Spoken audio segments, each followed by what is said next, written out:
great chamber of the Galactic Union once carried an air of timeless authority. Yet on this day, it shuddered with unease as ambassadors from 100 worlds gathered in tight, anxious clusters. The vast dome above them shimmered with muted starlight, a reminder of the unity they claimed to uphold. Now that unity felt hollow. At the center of the platform, a single silent hollow panel displayed the words that had changed everything. Resolution 19C, Full Subjugation Protocol. Target designation Earth. Every species had voted yes. Every voice carried certainty then. Every world felt safe in the belief that Earth was small, isolated, naive. And now they all regretted it. The vote had been cast months earlier when Earth refused to surrender its independent rights during diplomatic negotiations. Humans had insisted on equal treatment. The Union took that as insolence. Fearful of Earth's unpredictable nature and frustrated by its refusal to join under strict terms, the Union leaders believed removing human autonomy would preserve order. They had been wrong. The news of the vote reached Earth late in their own night cycle. Across continents, alarms ignited red over cities and stations. Humans responded with a calm that unsettled even their allies. They did not send a desperate broadcast. They did not plead. They simply vanished from diplomatic channels. Every ship recalled. Every beacon silenced. Every border closed. The galaxy expected panic. What followed was preparation.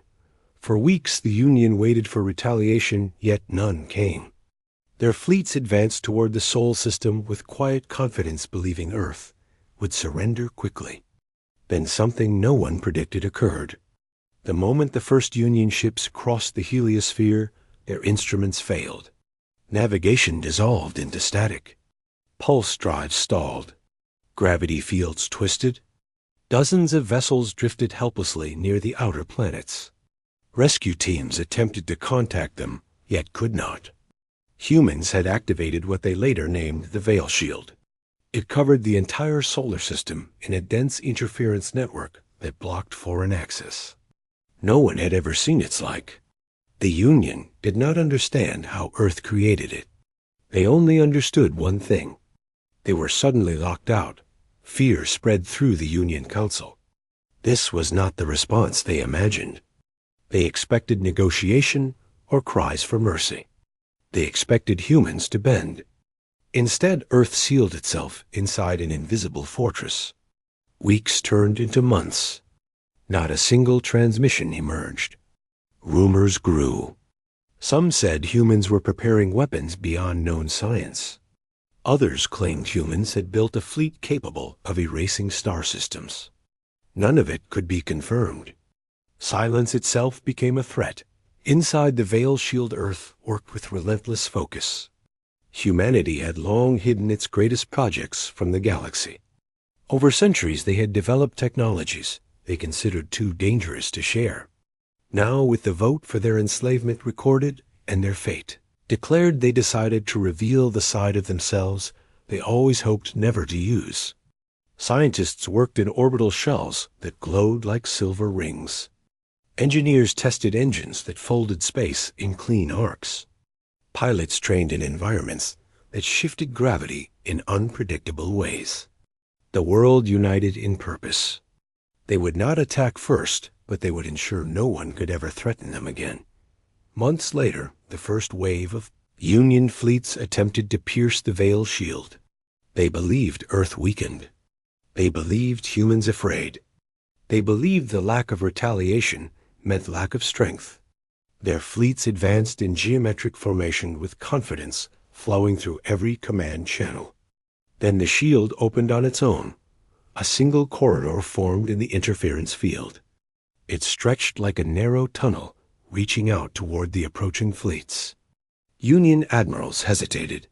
The corridor looked like an invitation, or a warning. They should have turned back, but pride pushed them forward. Thousands of ships entered the corridor.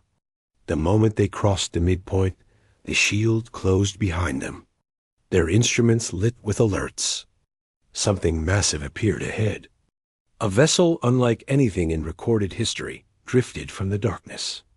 Long and smooth, with no visible engines and humming with silent power, it eclipsed entire formations. The humans later named it Dawn Carrier. It ignored the fleets around it. It sent one transmission. Only 4 words. You chose this path. The fleets retreated. The humans did not follow. The Dawn Carrier did nothing more than exist, yet its presence alone forced an entire invasion to collapse. The Union realized they miscalculated more dangerously than ever imagined. They expected humans to rage. Instead, humans showed restraint so vast, it terrified every commander. If Earth had wanted destruction that day, the fleets would not have survived. The Union called for an emergency summit. Every representative attended, even those who rarely participated in such affairs. The tension in the chamber felt carved from stone. Fear whispered through every translated word.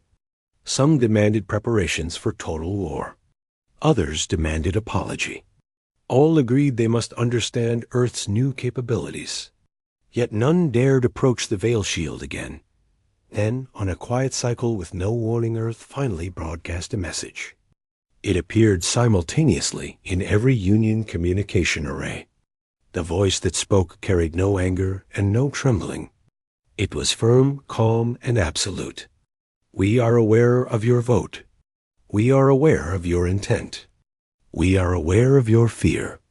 We will give you one chance to correct your decision, not because you deserve it, but because we choose a higher road. Choose wisely. The message ended. Nothing else followed. The chamber erupted into disorder. Species shouted across the hall. Some demanded immediate reversal. Others demanded understanding of Earth's limits. None dared invoke hostility again. The Union scheduled a formal re-vote. Every diplomat reviewed the previous decisions. Every world reconsidered their stance. The outcome was certain before the process even began.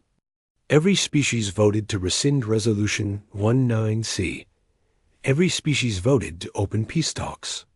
Every species voted to grant Earth full autonomy without restrictions. But it was too late. The vote no longer mattered. Earth had remained silent after sending the message. No confirmation. No acceptance. No sign they cared about the new decision. Weeks passed. Then months. Anxiety grew unbearable. Entire trade routes slowed. Border patrols doubled. Planetary leaders lost sleep cycles. Everyone waited for Earth's response, unsure if silence meant anger or observation. Rumors spread that humans were preparing something larger, something final, something irreversible. When Earth finally spoke, the galaxy held its breath. A transmission arrived not through the usual diplomatic channels, but by direct projection into the Union Central Chamber. Every delegate froze. The holo shimmered, and a single human representative appeared, dressed in simple black. No insignia, no rank displayed, just a calm presence. He spoke in a voice without emotion. You voted to enslave us. You justified it as order. You justified it as safety. You believed fear of difference gave you the right to control us. We do not seek revenge, but we will not forget. The vote reveals your intent. The correction reveals your fear. We will not accept either. Delegates trembled. Many expected condemnation. Some expected judgment. Instead, the human continued with quiet clarity. We will rejoin the communication network. We will not join the Union. We will not place ourselves under your authority. We will remain independent. Our borders will remain protected. We will accept peaceful interaction under new terms. You will not approach our system without approval. You will not attempt influence.